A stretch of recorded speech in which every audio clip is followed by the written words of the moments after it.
নমস্কাৰ বন্ধু বান্ধৱীসকল, আপোনালোকক পুনৰবাৰ স্বাগতম জনাইছোঁ আমাৰ চেনেলৰ অন্য এটি ভিডিঅ'লৈ। আমি বৰ্গ আৰু বৰ্গমূল চেপ্টাৰ পঢ়ি আছোঁ। মেথছৰ চিলেবাছৰ এটি পাৰ্ট হয় এইটো।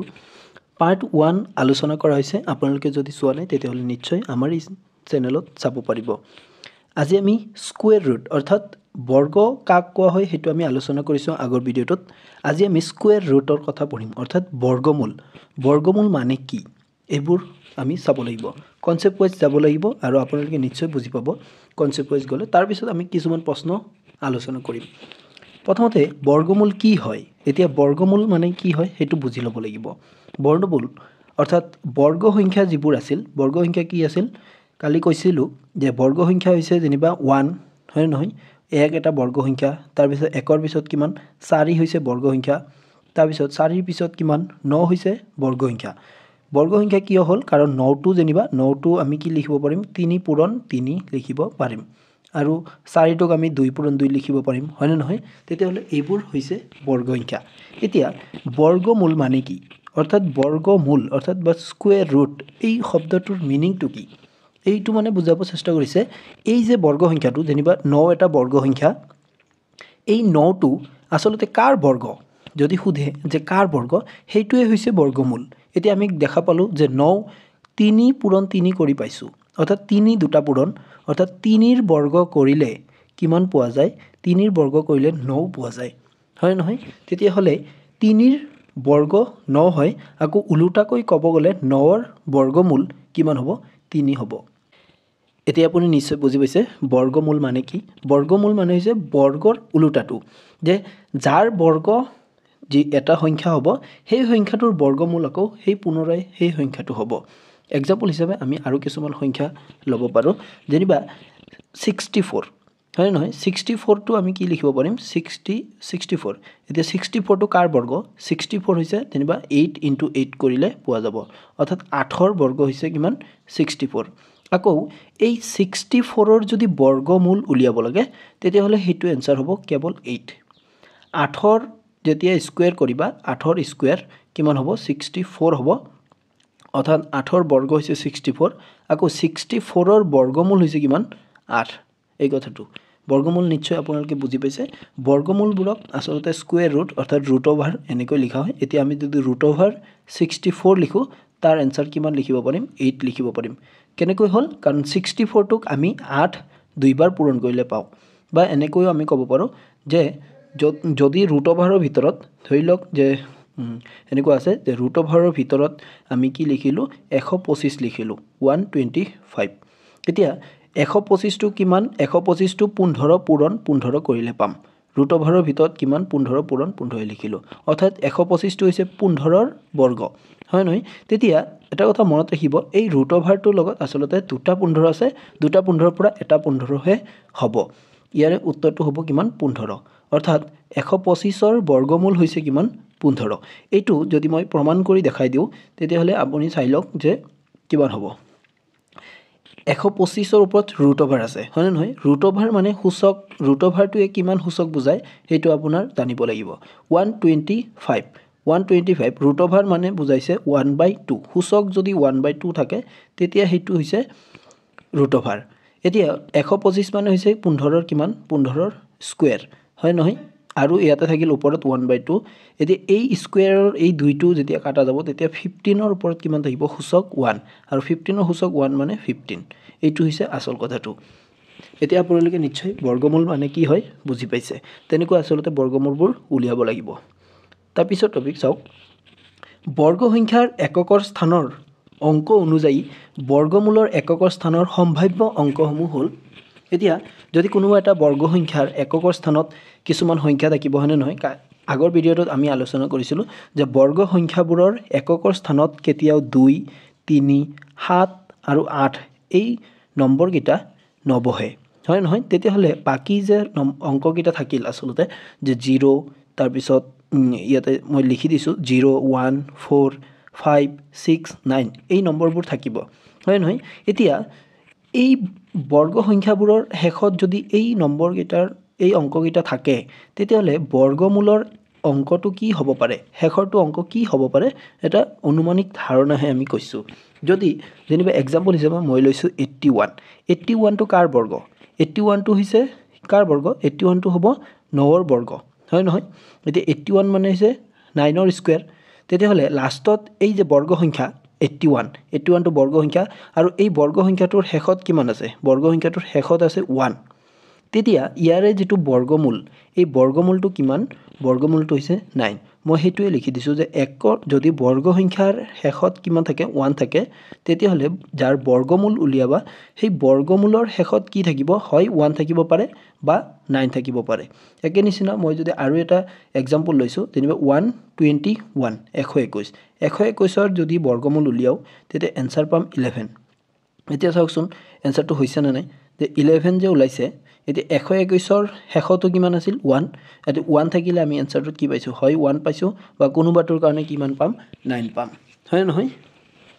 এনেকৈ বাকি কিটাও আপোনালোকে জানি থৈ দিব লাগিব যদি বৰ্গ সংখ্যাবোৰৰ এককৰ ঘৰত কিমান 4 থাকে তেতিয়া হলে কি হ'ব পাৰে 4 থাকিলে 2 আৰু কি হ'ব 8 হ'ব যদি 5 থাকে তেতিয়া 5 এ হ'ব আকৌ যদি 6 থাকে তেতিয়া হলে 4 আৰু 6 হ'ব 4 আৰু 6 কি হৈছে যদি 4 শেষৰ ঘৰত 4 আছে তেতিয়া 4 স্কয়াৰ কৰি চাওক 4 4 গুণ কি হ'ব 16 মানে শেষত 16 আহিব আকৌ 6 যদি 6 থাকে 6 ৰ স্কয়াৰ কৰিলে শেষত 6 6 গুণ 36 6 আহিব হয় নহয় সেইকাৰণে 6 ৰ কাৰণে আসলতে 4 আৰু 6 হৈছে 9 ৰ কাৰণে 3 আৰু 7 হৈছে এই অংকবোৰ চাইয়ে আপোনালোকে সহজতে উত্তৰবোৰ উলিয়াব জানিব লাগিব এতিয়া আমি কেইটামান প্ৰশ্ন কৰোৱা হওক যিবোৰ প্ৰশ্ন আসলতে আগৰ অৰ্থাৎ প্ৰিভিয়াস ইয়াৰ কোৱেশ্যনত আহিছে আপোনালোকে এই প্ৰশ্নবোৰ সহজ বুলি ভাবিব পাৰে কিন্তু আসলতে প্ৰশ্নবোৰ সহজ নহয় কিছুমান অলপ খেলিমেলি লাগে কিছুমান লৰাছোৱালীয়ে বহুতো লৰাছোৱালী তেনেকুৱা আছে যিবোৰ নেকি এই প্ৰশ্নবোৰতেই খেলিমেলি কৰিছে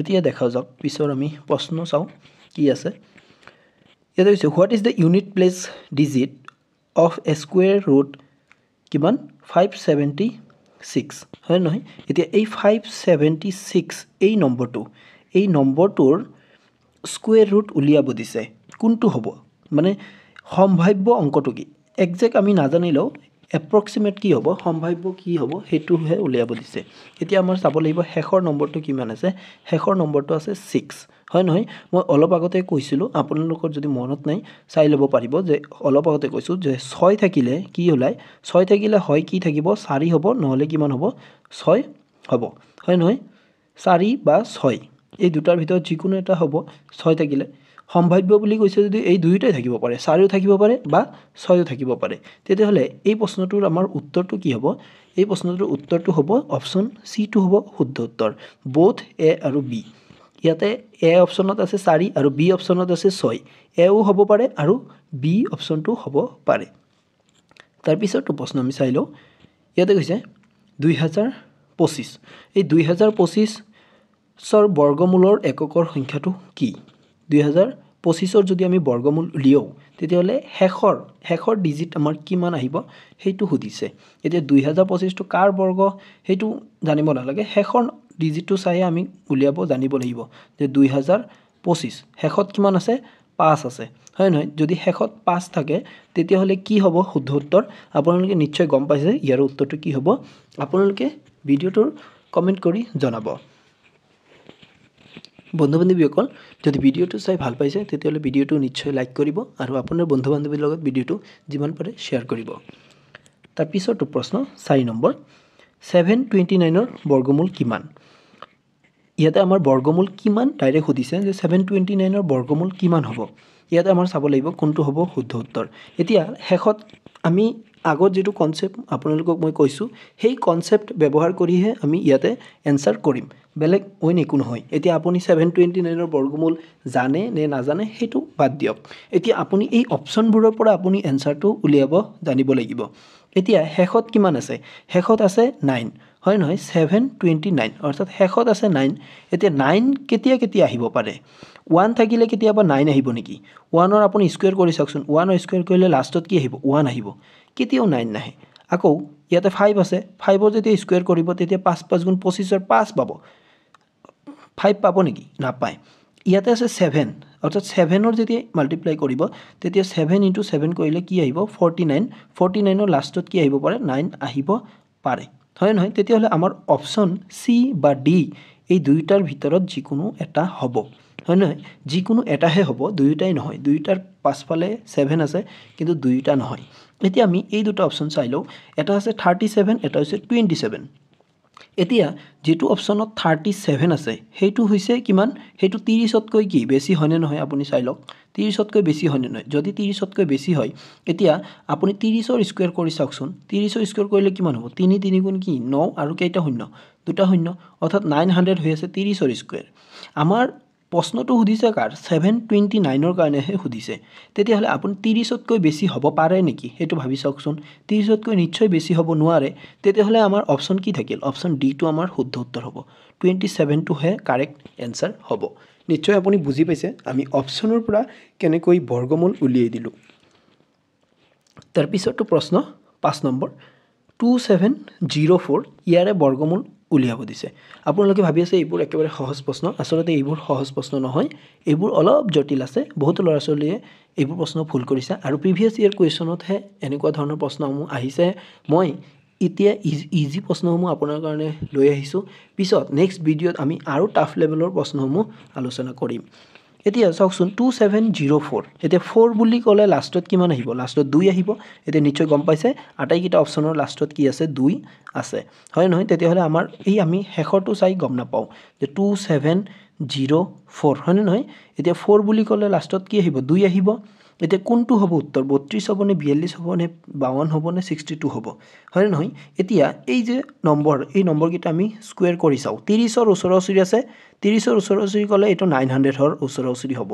আকৌ এটো 40 ৰ ওচৰা-ওচৰি আছে 40 ৰ ওচৰা-ওচৰি বুলি ক'লে 40 ৰ যেতিয়া স্কয়াৰ কৰিব অৰ্থাৎ 4 ৰ স্কয়াৰ কিমান হ'ব 16 অৰ্থাৎ 1600 হ'ব হয় নহয় আকৌ 52 ৰ যেতিয়া স্কয়াৰ কৰিব 5 ৰ স্কয়াৰ কিমান 2500 ৰ ওচৰা-ওচৰি হ'ব আকৌ 62 অৰ্থাৎ যেতিয়া যাব 3600 ৰ ওচৰা-ওচৰি হ'ব হয় নহয় এতিয়া আমাৰ প্ৰশ্নটো হৈছে 2704 এতিয়া এই অপচনটো আপুনি চাই লওকচোন কোনটোৰ ওচৰা-ওচৰি আছে এই 25 ৰ আৰু 5 এই মানে 2500 অৰ্থাৎ 2500 আৰু 3600 ৰ মাজত হ'বনে নহয় অৰ্থাৎ আমাৰ এনসাৰটো কিমান হ'ব এনসাৰটো হ'ব আমাৰ অপচন সি যেটো নেকি 52 আছে 2500 ৰ ওচৰা-ওচৰি আছে আমাৰ এই নম্বৰটো তেতিয়াহলে আমাৰ কাৰেক্ট এনসাৰটো হ'ব অপচন সি অপচন ডি হ'ব নোৱাৰে কাৰণ 3600 তকৈ বেছি নাই অপচন বিও হ'ব নোৱাৰে কাৰণ 1600 নহয় 1600 তকৈ বেছি আছে হয় নহয় হেতু আপুনি বুজি ল'ব লাগিব তাৰ পিছৰটো প্ৰশ্ন হেখৰটো প্ৰশ্ন